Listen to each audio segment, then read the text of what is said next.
I'm sorry, you have exceeded your time, ji. Thank you very much. The last speaker for this discussion on national integration, Sayyid Adnan Kakakhail Sahib, seat number 93, Jamiatul Ulum Islamia, Banori Town, Karachi se ताल्लुक है इनका. Jamia उलूमुल Islamia Binori town Karachi. मेरे साथियों ने कल भी इस मौजू के ऊपर बहुत अच्छी बातें की. आज कोशिश करूंगा उन्हीं बातों की रोशनी में इसको बिल्कुल मुख्तसर अंदाज में पेश करूं.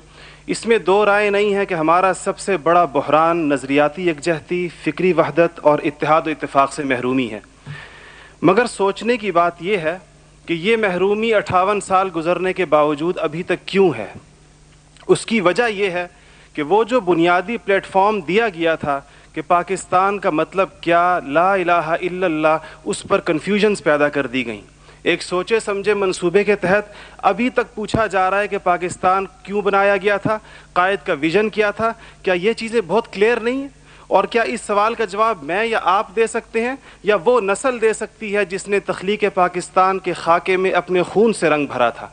ये उनकी रूहों के साथ मजाक है, ये उनकी रूहों के साथ मजाक है, ये उनकी कुर्बानियों का मजाक है कि जी आप तो कट मरे, हमें समझ ही ना आया कि आपका मसला क्या था. हमारा दूसरा बड़ा मसला अमन व अमान की दिगरगूं सूरत हाल है और बदकिस्मती से इसको बाज़ औक़ात कहा जाता है कि इस्लाम ज़िम्मेदार है. हालांकि कुरान का मुताला बताता है कि सबसे ज़्यादा इस्लाम अमन व अमान के ऊपर ज़ोर देता है. इब्राहीम अलैहिस्सलाम की दुआ तो ज़रा देखिए. मईशत की बात बाद में करते हैं, इकॉनमी की बात बाद में करते हैं, पहले अमन की बात करते हैं. फरमाते हैं रब्बि जअल हाज़ल बलद आमिना, इलाही मेरी इस बस्ती को अमन का गहवारा बना दे.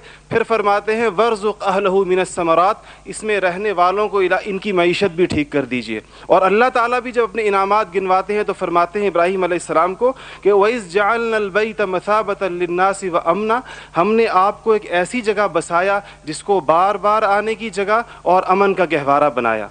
ये तो बात बिल्कुल वाज़ेह है. मसला ये है हमारा अमन व अमान तबाह क्यों हुआ, हमारा नौजवान किस तरह दहशतगर्दों का आला बना और हम रोज़ बरोज़ लाकानूनियत की दलदल में क्यों धंसे जा रहे हैं.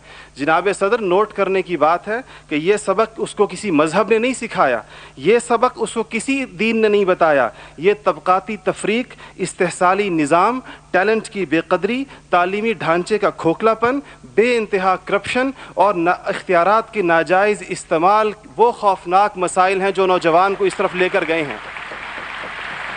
आप ये मसाइल हल कर दीजिए, आप ये मसाइल हल कर दीजिए, फिर देखिए ये नौजवान दहशतगर्द है या अमन पसंद है. हमारा तीसरा सबसे बड़ा मसला जो इस वक्त बहुत अहमियत का हामिल है, जमहूरी रिवायात का फुक़दान है. हम अभी तक हकीकी जमहूरी कल्चर और अवामी मैंडेट के एहतराम के माहौल को पैदा करने में नाकाम रहे हैं.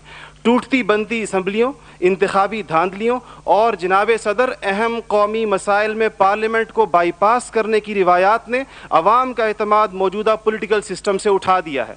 इसके लिए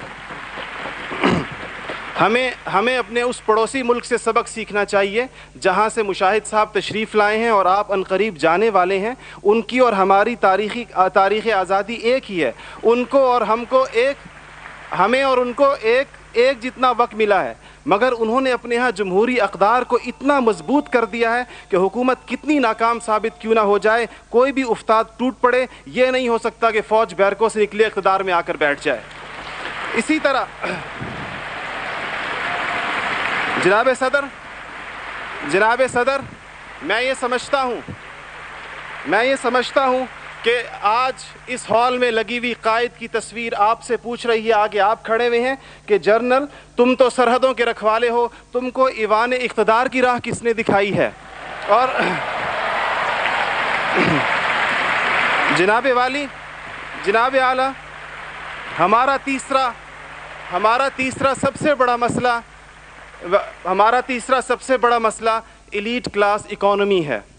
आपके आदाद शुमार के जादूगर कह रहे हैं कि मईशत तरक्की कर रही है, ज़र मुबादला के ज़खायर बढ़ रहे हैं, कर्ज़े कम हो गए हैं, कशकोल टूट गई है. आप बार बार कहते हैं पहले हम मांगने जाते थे, अब हम देने जाते हैं. और अवाम हैरान है कि खुदाया क्या माजरा है. मईशत तरक्की कर रही है, गरीब का चूल्हा बुझ रहा है, ज़र मुबादला के ज़खायर बढ़ रहे हैं, पेट्रोल की कीमतें आसमान से बातें कर रही हैं, रुपए की روپے کی قیمت ڈی ویلیو ہوتے ہوتے کہاں آ کھڑی ہوئی ہے. اور اس کے بعد ایک اور بات جناب صدر, آپ نے کہا کہ بسنت منانے سے کچھ نہیں ہوتا. اسلام تفریح سے ہرگز منع نہیں کرتا, بلکہ صحت مند تفریح کی حوصلہ افزائی کرتا ہے, مگر خدارا محروموں لاچاروں کی آرزوؤں کے مزار پر دھما چوکڑی نہ مچائی جائے.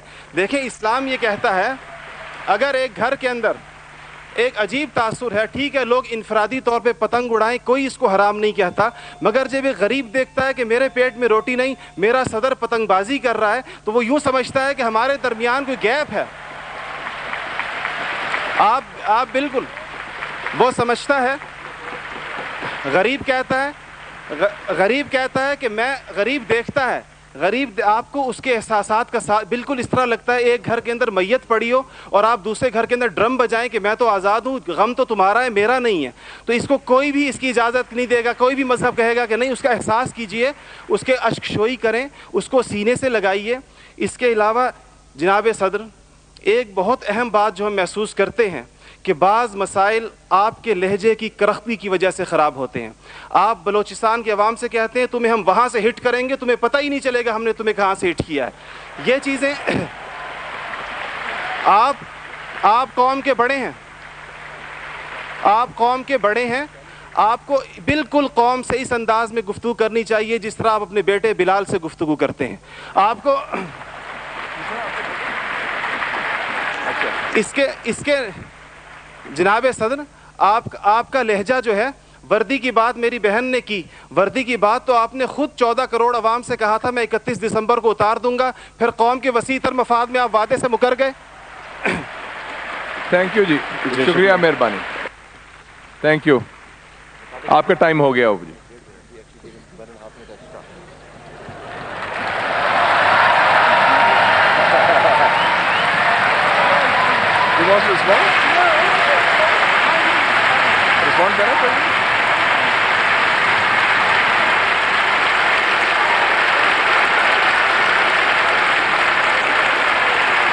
Okay.